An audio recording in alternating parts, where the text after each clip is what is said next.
ಶಿವಮೊಗ್ಗದಲ್ಲಿ ಸಾಕಿರುವಂತಹ ಬೆಕ್ಕು ಕಚ್ಚಿ ಮಹಿಳೆ ಸಾವನ್ನಪ್ಪಿದ್ದಾರೆ.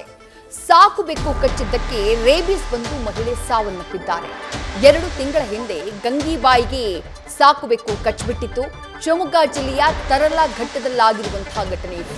50 ವರ್ಷದ ಗಂಗೀಬಾಯಿ ಎನ್ನುವಂತಹ ಮಹಿಳೆ ಸಾವನ್ನಪ್ಪಿದ್ದಾರೆ. ರೇಬಿಸ್ ಕಾಯಿಲೆಗೆ 5 ಇಂಜೆಕ್ಷನ್ ತೆಗೆದುಕೊಳ್ಳಬೇಕು. ಆದರೆ ಮಹಿಳೆ ಕೇವಲ 1 ಇಂಜೆಕ್ಷನ್ ಅನ್ನ ಪಡೆದು ಸುಮ್ಮನಾಗ್ಬಿಟ್ಟಿದ್ರು. ಈ ಕಾಯಿಲೆ ತೀವ್ರವಾಗಿ ಗಂಗೀಬಾಯಿ ಸಾವನ್ನಪ್ಪಿದ್ದಾರೆ ಅನ್ನುವಂಥ ಮಾಹಿತಿ ಸಿಗ್ತಾ ಇದೆ. ಮಹಿಳೆ ಕಾಲಿಗೆ ಬೆಕ್ಕು ಕಚ್ಚಿದ್ದ ಕಾರಣ ಅವರು ಇಂಜೆಕ್ಷನ್ ತೆಗೆದುಕೊಳ್ಬೇಕಿತ್ತು. ಆದರೆ ಕೇವಲ 1 ಇಂಜೆಕ್ಷನ್ ಪಡೆದು ಆನಂತರ ಹುಷಾರಾದೆ ಅಂದ್ಕೊಂಡು ಮಹಿಳೆ ಚೇತರಿಕೆ ಕಂಡಿದ್ರು. ಆನಂತರ ಸುಮ್ಮನಾಗ್ಬಿಟ್ಟಿದ್ರು. ಮಹಿಳೆ ಚೇತರಿಕೆ ಕಂಡ ಹುಮ್ಮಸ್ಸಿನಲ್ಲಿ ನಿರ್ಲಕ್ಷ್ಯವನ್ನ ಮಾಡಿದಂತಹ ಕಾರಣಕ್ಕಾಗಿ ಈಗ ಪ್ರಾಣವನ್ನೇ ಕಳ್ಕೊಂಡಿದ್ದಾರೆ.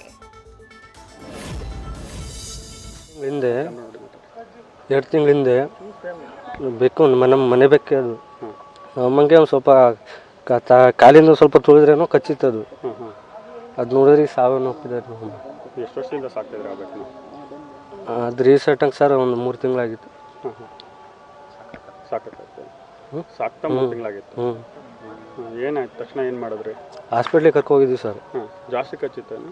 ಇಲ್ಲ, ಇಮ್ಡಿ ಕಚ್ಚಿತ್ತು. ಹಾಸ್ಪಿಟ್ಲಿಗೆ ಎಲ್ಲ ಕರ್ಕೊಂಡೋಗಿದ್ವಿ. ಹಾಸ್ಪಿಟ್ಲೆಲ್ಲ ತೋರಿಸಿದ್ವಿ. ಒಂದು ಇಂಜೆಕ್ಷನ್ ಏನೋ ಮಾಡಿದ್ರು, ಸೆಪ್ಟಿಕ್ ಇಂಜೆಕ್ಷನ್. ಅಂದರೆ ಮಾಮೂಲಿ ಆಟ ಕಚ್ಚಿರೋದು. ನ್ಯೂಸ್ ಫಸ್ಟ್ ನಿರ್ಭೀತಿಯಿಂದ ನಿಮ್ಮ ಪರವಾಗಿ.